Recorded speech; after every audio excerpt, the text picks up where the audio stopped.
The lecture hall of the Galactic Medical Academy sparkled with the crystalline forms of its attending physicians, their faceted bodies refracting the soft blue lighting in dazzling patterns across the curved walls. At the podium, Dr. Zix-Click-TP's 8 limbs moved in precise geometric patterns as they manipulated the holographic display, each movement accompanied by the distinctive musical chiming of their species. "And here we see yet another example of evolutionary inefficiency," Dr. Zix announced, their translation crystal converting the melodic sounds into standard galactic common. The hologram showed a rotating human skeleton, highlighted in alarming red.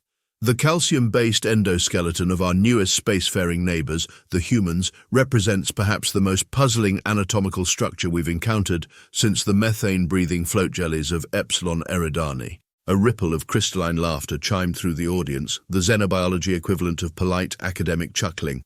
Consider, if you will, the absolute absurdity of their load-bearing system. Dr. Zix's upper limbs traced the hologram's spine, a single column of segmented calcium deposits, surrounded by nothing but soft tissue for protection. The mind reels at how they survived long enough to achieve spaceflight. The doctor's lowest set of arms called up a comparison chart. Even their basic bone composition is primitive. Calcium phosphate? My esteemed colleagues, I haven't seen calcium used as a structural material since my preliminary studies of pre-sentient marine life. One might as well construct a starship from compressed algae.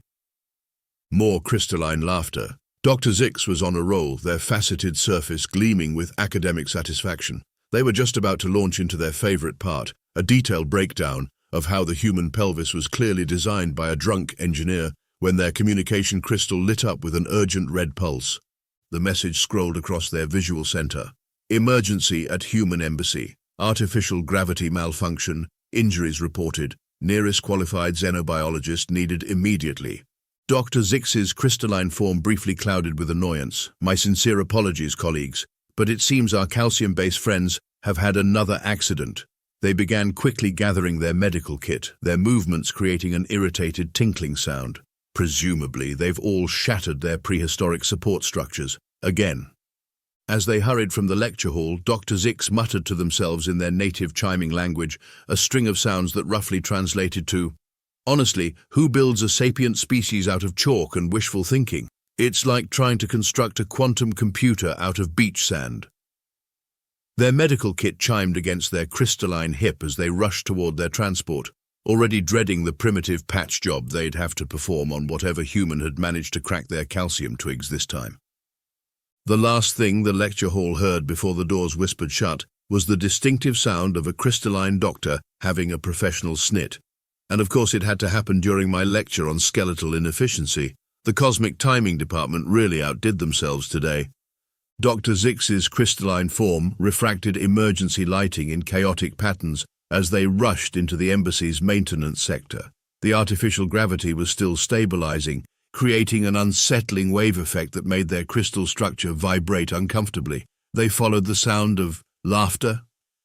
"Hello down there," a cheerful voice called from above. "Or is it up there? Hard to tell with the gravity being so wishy-washy." Dr. Zix's visual sensors adjusted, focusing on the human dangling upside down from a maintenance shaft 3 stories up. Their diagnostic systems immediately began cataloging injuries. Compound fracture of the left femur, multiple rib fractures, severe trauma to the right radius and ulna. "By the first crystal, how are you conscious?" Dr. Zix demanded, their translation crystals struggling to convey their medical outrage. "Your calcium support structures are severely compromised." The human identified by Dr. Zix's embassy database link as Sarah Chen, diplomatic aide, grinned and attempted to wave, wincing slightly. "Oh, good, a doctor. I was worried they'd send maintenance first, though I suppose you could say I've really fallen for the embassy's hospitality, right?" Dr. Zix's crystalline form clouded with confusion. "Are you attempting humor while experiencing catastrophic skeletal failure?" "Just trying to lift everyone's spirits," Sarah replied, then glanced at the flickering gravity generators. "Though I guess that's what got me into this mess in the first place." The medical team arrived with a hovering stretcher, and Dr. Zix supervised as they carefully extracted Sarah from the shaft. Their scanning crystals hummed continuously, documenting the full extent of her injuries. 17 distinct fractures, they announced with professional gravity. I'm afraid you'll never walk again. We'll begin preparing for complete skeletal replacement immediately. Sarah laughed, then winced. Oh, don't make me laugh, Ribs, but seriously, never walk again? Please, I've had worse playing rugby. Dr. Zix's form briefly shifted from professional blue to alarmed orange. The trauma has clearly induced delirium. Nurse checks till. Prepare 15 milliliters of crystal clear thinking serum. I'm not delirious, Sarah protested as they loaded her onto the stretcher. Though I am a bit hung up about the whole gravity situation. Get it? Because I was hanging. No, tough crowd. The doctor's crystalline fingers clinked against their datapad in agitation. Patient displaying inappropriate affect and confusion. Possible cerebral trauma. Also exhibiting concerning signs of attempting to minimize severe injury through primitive human coping mechanism known as jokes. I heard those air quotes, Sarah said. And I'm fine, really. Well, not fine, obviously, but this is nothing some rest and calcium won't fix. Though I wouldn't say no to some painkillers. These puns aren't just for fun. I'm trying really hard not to scream right now. Dr. Zix administered a pain-blocking crystal, their professional demeanor slightly rattled by their patient's continued alertness and verbal coherence. In their experience, most species with crystalline damage equivalent to these fractures would have shattered into inert shards by now. Perhaps humans had some sort of backup consciousness system. Tell me, diplomatic aide Chen, they asked as they guided the stretcher toward the medical transport, is this level of structural damage common among your species? Oh yeah, breaks happen all the time, Sarah replied casually. My brother broke both arms falling out of a tree when he was 10. Mum broke her ankle skiing. Dad's broken so many bones rock climbing that his skeleton's probably more calcium than original equipment at this point. Dr. Zix's translation crystal briefly glitched from the medical impossibility of these statements. You deliberately engage in activities that compromise your structural integrity for recreation. Sure, you should see what happens in professional sports. There's this thing called hockey. Please, Dr. Zix interrupted, their form shimmering with stress, preserve your energy for healing. Clearly the trauma has caused you to confuse reality with some sort of human entertainment program. As they loaded Sarah into the transport, Dr. Zix made a note to check her neural functions hourly. Any species this calm about catastrophic structural damage clearly had severe problems with their risk assessment capabilities. Perhaps it was a side effect of having their brains cushioned by nothing but calcium and hope. The xenobiology ward of the Galactic Medical Center gleamed with cutting-edge medical crystals, each room calibrated to the precise environmental needs of different species. In what Dr. Zix had designated the calcium lifeform recovery chamber, Sarah Chen sat propped up in bed, cheerfully eating a bowl of ice cream, while her doctor had what appeared to be a professional meltdown. What do you mean you don't want synthetic replacement bones? Dr. Zix's crystalline form had taken on a disturbing mauve color that the nursing staff had never seen before. These are top-of-the-line crystal matrix replacements. They're virtually indestructible. Thanks, but I'm good, Sarah replied, spooning up more ice cream. My bones will fix themselves, though the ice cream definitely helps. Calcium, you know. Dr. Zix's translation crystal actually sparked. Bones don't fix themselves. That's not how structural integrity works. Next you'll tell me your soft tissues spontaneously regenerate too. Sarah paused mid-spoon. I mean, they do. How else would cuts heal? The mauve deepened to an alarming purple. Nurse, the patient is experiencing advanced delusional episodes. Prepare the reality stabilization chamber. Doctor, Sarah sighed, just check my first set of scans against new ones. You'll see the bones are already starting to knit. Impossible. The laws of physics clearly state. Dr. Zix trailed off, staring at the comparison scans floating in the holographic display. Their crystalline fingers clinked against each other in agitation. This can't be right. The calcium structures are realigning, self-repairing. Nurse, check the scanning equipment for malfunction. But over the next few days, the impossible kept happening. Sarah's bones continued their unauthorized self-repair, while Dr. Zix's color shifted through increasingly concerning shades of the crystal spectrum. They became obsessed with documenting the process, setting up continuous scanning arrays and taking samples every 2 hours. This is unprecedented, they muttered, reviewing the data for the 100th time. The cellular activity suggests, but that would mean, no, that's completely impossible. Pretty normal for humans, actually, Sarah commented, now sitting up and working on her tablet. Though I appreciate all the attention, the pain meds you guys have are amazing." Dr. Zix barely heard her, having fallen into a research spiral through human medical records. Their crystalline form began developing stress fractures as they discovered the true horror. Humans not only survived regular skeletal damage but actively sought out activities likely to cause it. "What is skateboarding?" they demanded, hovering over Sarah's bed with wild-looking facets. "Oh, that's fun. You ride this little board with wheels and do tricks. I broke my wrist learning to do a kickflip when I was 14. The stress fractures deepened, and parkour. Running and jumping around urban environments, broke 3 toes and my collarbone, but I got really good at wall flips. Dr. Zix had to be led to a crystal stabilization chamber after that conversation. News of the self-repairing human spread through the medical community. Soon Sarah's room became a regular stop on hospital rounds, with alien doctors from all departments dropping by to witness the miracle of calcium regeneration. "But how do you know when to seek medical attention?" asked Dr. Prix, a gas-based physician who had to be contained in a special floating sphere.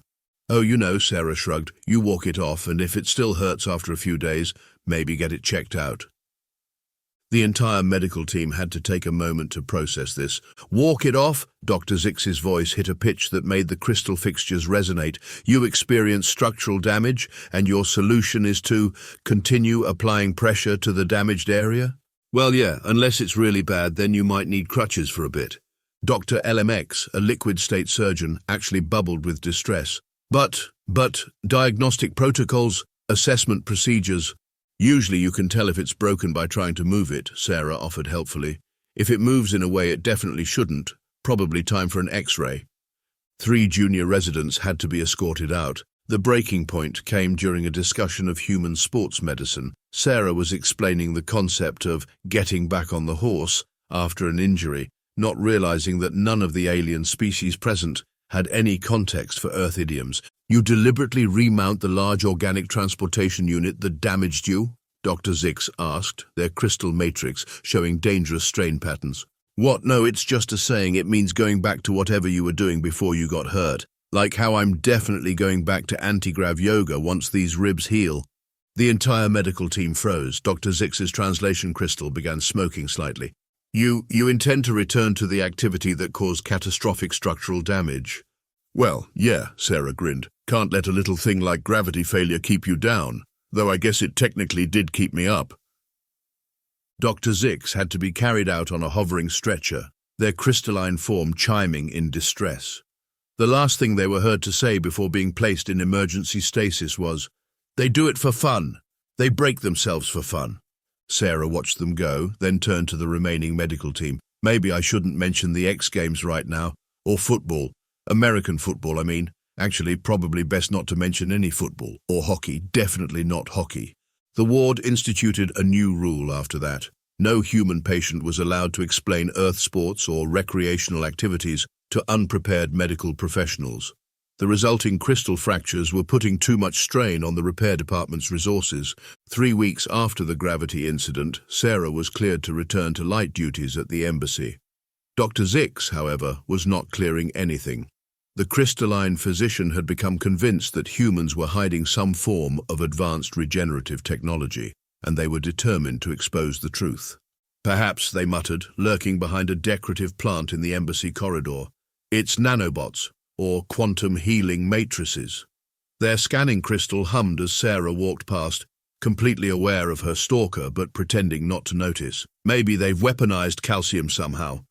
The doctor's investigation methods grew increasingly elaborate.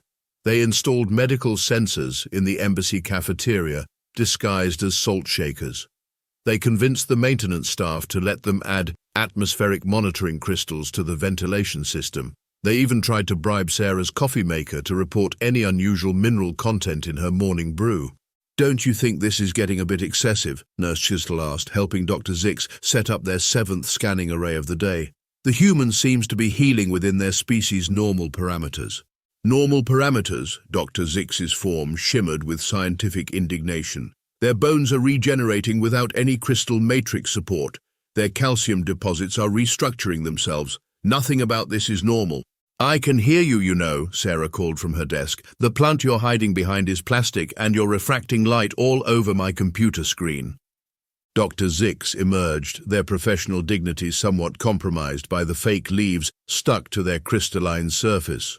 "Then perhaps you'd care to explain how your species achieved this level of biological manipulation. What's your secret? Quantum entanglement, temporal manipulation, dark matter infusion?" Sarah leaned back in her chair, fighting to keep a straight face. "Have you considered that maybe we just evolved this way? Natural selection and all that? Impossible. Evolution would never select for such an inefficient system. The energy requirements alone." They paused, noticing a small cut on Sarah's hand from a paper file. What is your epidermis doing?" "Oh, this," Sarah held up her hand, showing the already healing cut. "Just scabbing over. You know how skin does." Dr. Zix's scanning crystal nearly cracked from sudden power surge. "Your epidermal layer self-repairs?" "Sure, all our tissues do that. Muscles, skin, bones, even teeth grow back." The doctor's crystalline form developed 3 new stress fractures on the spot. "Dental regeneration? That's... They stumbled backward into the fake plant. "I need to document this, for science, and possibly mental health reasons." Sarah felt a little guilty about not mentioning the baby teeth thing, but the doctor's reaction was too priceless to correct. The next week saw Dr. Zix appearing at increasingly random moments, armed with ever more exotic scanning devices. They popped out of supply closets, emerged from under desks, and once even tried to disguise themselves as a water cooler. "Doctor," Sarah sighed, finding them hiding in her office one morning, "you're humming. Crystal beings aren't great at stealth." Fascinating observation about crystal resonance. Dr. Zix whipped out a datapad. "Speaking of which, how do your bones maintain structural integrity without a crystalline matrix? And why do humans deliberately damage these self-repairing structures through activities like ***, competitive sports?" "Well," Sarah grinned, deciding to have a little more fun, "wait until you hear about how human bones actually get stronger where they break, like the healed part is tougher than the original." Dr. Zix dropped their datapad. "They upgrade themselves through damage?" Their color shifted to a concerning shade of puce. "Next, you'll tell me your neural pathways can reroute themselves after injury." Sarah opened her mouth, then decided that explaining neuroplasticity might actually shatter the poor doctor. The stress was taking its toll on Dr. Zix's crystalline structure. Their usually geometric form began developing irregular patterns, and their professional blue coloring kept shifting to increasingly alarming shades. The hospital staff started a betting pool on when they'd finally crack. "Look at these readings," they exclaimed to anyone who would listen, their voice hitting frequencies that made the embassy windows vibrate. "Their calcium structures don't just repair themselves, they adapt, they learn, they're like some kind of prehistoric self-improving architecture." "Maybe you should take a break," suggested Nurse Chisatel, noting the growing network of stress fractures in their superior's crystal matrix. "Your own structure needs maintenance."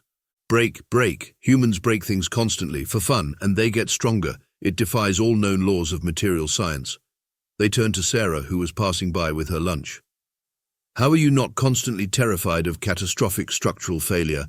"I mean, we kind of are," Sarah shrugged. "We just do things anyway. Hey, want to see videos of parkour fails?"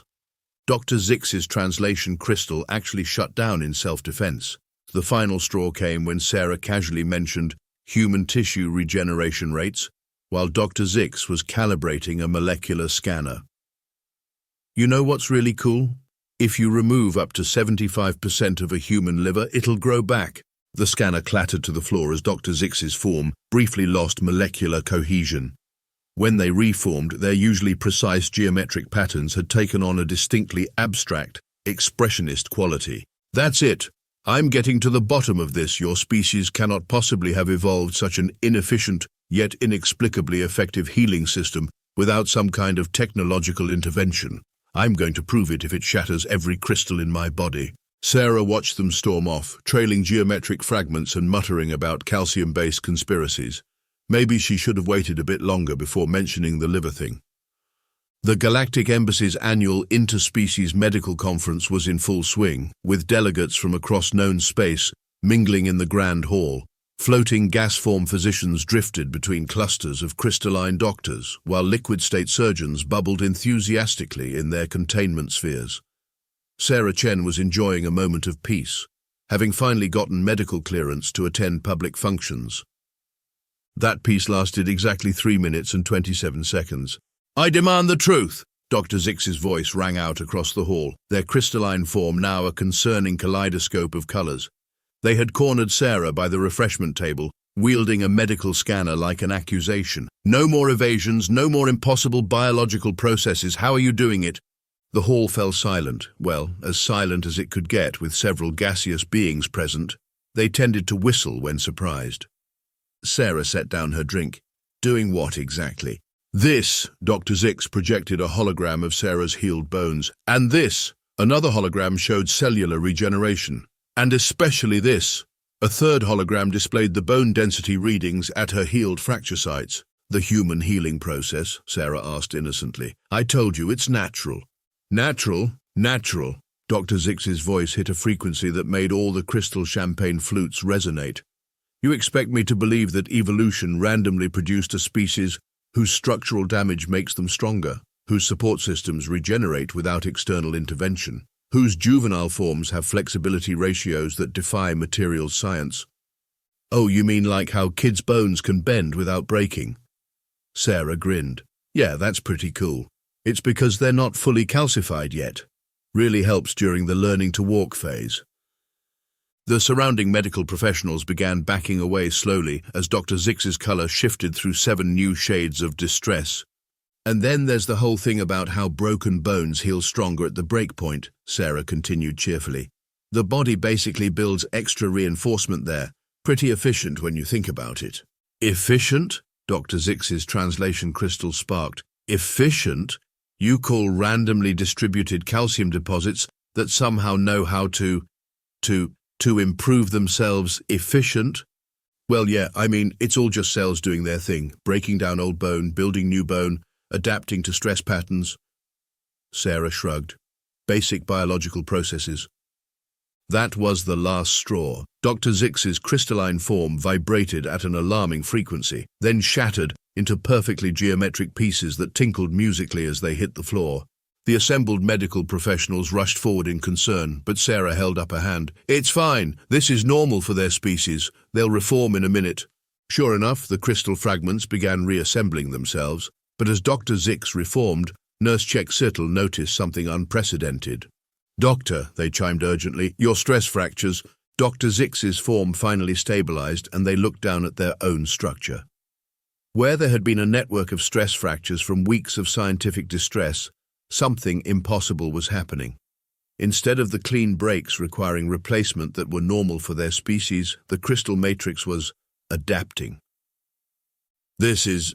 Dr. Zix's voice was barely a whisper. "This is remarkable. The fracture patterns are reorienting along stress lines. The crystal structure is learning." Sarah leaned in to look. "Hey, that's kind of like how human bones work. The material adapts to where it's under the most strain." The hall erupted in excited chiming as every crystalline being present rushed to scan Dr. Zix's structure. The gas-form physicians whistled in amazement, and the liquid-state surgeons bubbled with scientific enthusiasm. "But how?" Dr. Zix wondered, their color slowly returning to a more professional hue. "Our species has always required replacement of damaged crystal matrices." "Perhaps," suggested a senior crystalline researcher, "prolonged exposure to human biological processes encouraged your crystal structure to experiment with new repair methods." Dr. Zix turned to Sarah, their form now showing entirely new patterns where the stress fractures had been. "You mean our obsession with understanding human healing actually taught our own structures how to heal?" Sarah couldn't help herself. "I guess you could say your research really broke new ground." This time when Dr. Zix shattered, at least they were laughing. 6 months after the infamous medical conference incident, now colloquially known as the Great Crystalline Shattering, Dr. Zix's groundbreaking paper, The Paradox of Calcium-Based Regeneration, Why the Least Efficient System Might Be the Most Effective, became the most cited publication in the Galactic Medical Journal's history. The paper's dedication read, "To Sarah Chen, who taught me that efficiency isn't everything, and sometimes the best way to get stronger is to break a few paradigms. The discovery of adaptive crystal healing revolutionized treatment for crystalline species across the galaxy. Instead of replacing damaged sections, doctors now encouraged crystal matrices to repair themselves, leading to stronger, more resilient structures. Dr. Zix's own form, once a perfect geometric pattern, now displayed an intricate network of healed stress lines that they proudly called their research scars. Sarah's promotion to head of human-alien medical relations came with one very specific clause in her contract.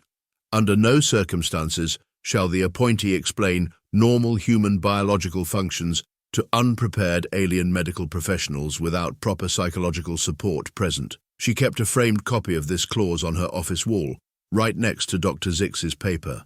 The unlikely pair had become close friends, though their weekly lunches often resulted in minor medical emergencies when Sarah casually mentioned her weekend plans.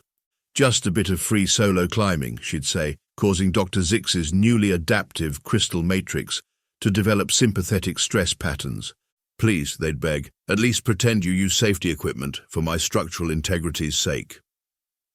The hospital staff grew used to seeing the crystalline doctor and their human friend together, their conversations a mix of serious medical discussion and terrible puns about breaking new ground in research. They even collaborated on a new paper, Learning to Break the Rules: How Human Resilience is Reshaping Galactic Medicine. Dr. Zix still insisted on scanning Sarah every time they met, just to maintain accurate long-term data. But they'd finally stopped hiding medical sensors in her office plants, though they did occasionally eye her coffee maker suspiciously, still convinced it must be dispensing some sort of secret regenerative formula. "You know," Sarah told them during one of their lunches, "some humans actually drink something called bone broth to help with healing." Dr. Zix's form briefly flickered. "Please tell me you're joking." Sarah just grinned and took another sip of her coffee, leaving her friend to wonder if they should start a new research paper after all. 1 year after the Great Crystalline Shattering, Dr. Zix stood at the same podium in the Galactic Medical Academy where our story began. Their crystalline form, now beautifully latticed with healed stress patterns, sparkled under the lecture hall lights as they addressed a new class of xenobiology students. "The most important lesson I've learned in my career," they chimed, gesturing to a hologram of various biological healing systems, "is that efficiency isn't everything. Sometimes, the most robust systems are the ones that seem the least logical. Take the human skeletal structure, for instance." Their communication crystal lit up with an urgent red pulse. The message was brief: "Emergency. Sarah Chen, trauma ward." Dr. Zix's form briefly flickered with concern. "Excuse me, students, it seems we have a practical demonstration of human resilience incoming." They rushed to the emergency room, crystal matrix already preparing for the worst. Had she finally attempted that parkour backflip she'd been talking about? Or was it the competitive hot pepper eating contest she'd mentioned last week? Humans had so many creative ways to damage themselves. Instead, they found Sarah sitting on an exam table with a broken arm, surrounded by 3 very concerned alien children and 1 horrified ambassador. "What happened?" Dr. Zix demanded, scanner already humming. "Well," Sarah grinned sheepishly, "I was teaching the ambassador's kids how to skateboard, and it turns out their species has a much different center of gravity than humans. On the bright side, I think I've discovered a whole new way to break a radius." Dr. Zix's form chimed what could only be described as a crystalline sigh. "Of course you were, and I suppose you consider this a successful cultural exchange?" "Absolutely, though maybe next time we'll start with something simpler, like roller skating." "Please don't." Dr. Zix began calibrating the bone-knitting accelerator. "I just got my stress fractures to heal in an aesthetically pleasing pattern." "Speaking of healing," Sarah's eyes twinkled mischievously, "did you know the human liver can—" "Treatment first," Dr. Zix interrupted hastily. "Terrifying biological facts later, much, much later, preferably never." But they couldn't help noticing their crystal matrix was already adapting to the new stress patterns, creating an even more interesting design. Perhaps there was something to be said for inefficient systems after all.